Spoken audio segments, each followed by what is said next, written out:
Rusia bersiap memulai Perang Dunia III dengan senjata nuklir. Amerika Serikat jadi target utama.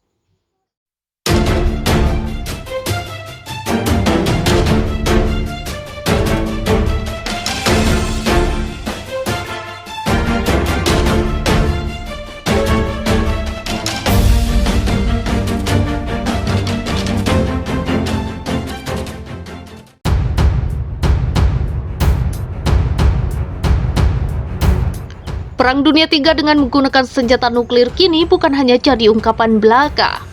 Perang nuklir terancam terjadi di tengah-tengah perang antara Rusia dengan Ukraina. Hal ini tak terlepas dari pernyataan sejumlah pihak di Rusia yang mengancam akan menggunakan senjata nuklir jika hal ini tak dihentikan oleh Amerika Serikat dan negara Barat.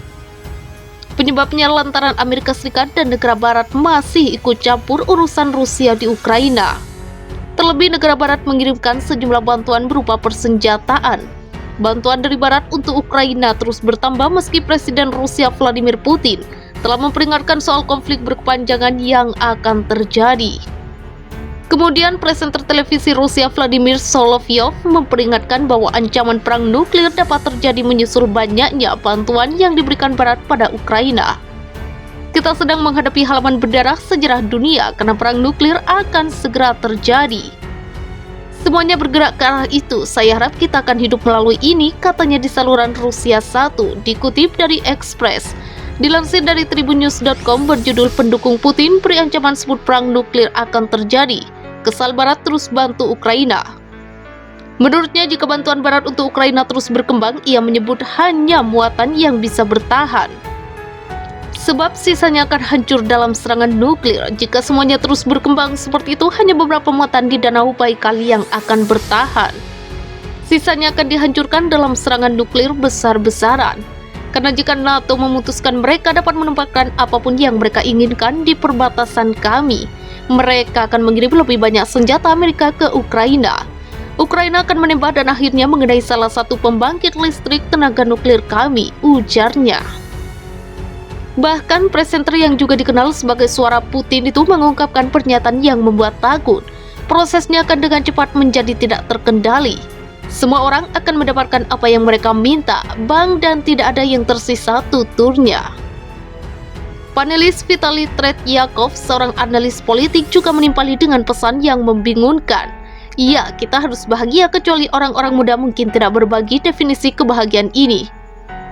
Kami akhirnya tiba, ini adalah pertempuran terakhir dan menentukan kami, tambahnya.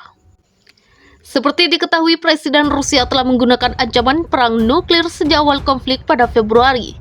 Putin juga sempat menempatkan pasukan nuklirnya dalam siaga tinggi untuk mengirim pesan kuat ke Barat agar tidak mengganggu rencana untuk Ukraina.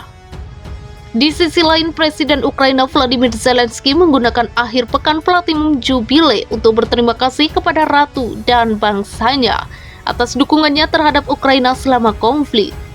Zelensky juga sangat berterima kasih kepada Perdana Menteri Boris Johnson dengan mengatakan bahwa PM memiliki pemahaman baik tentang kebutuhan Ukraina. Adapun pada hari Senin, Inggris mengumumkan paket bantuan militer lebih lanjut untuk dikirim ke Ukraina dalam hubungannya dengan Amerika Serikat. Senjata baru yang dikirim dari Inggris adalah sistem roket multi peluncuran yang dapat menyerang target hingga 80 km jauhnya. Dalam pidato televisi, Presiden Zelensky mengaku berterima kasih pada Boris Johnson.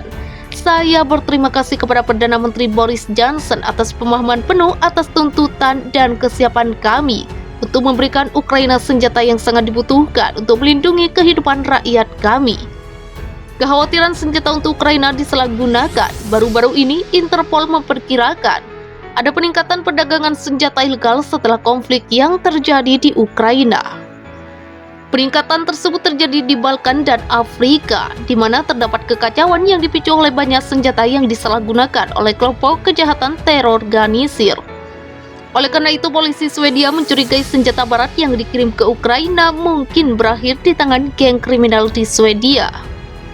Mungkin ada resiko tinggi bahwa masuknya senjata ilegal akan mencapai Swedia ketika ada sedikit ketertiban di sana. Bahkan mungkin perdamaian, kata Komisaris Polisi Gunnar Appelgren kepada radio Swedia, dikutip dari Sputnik News.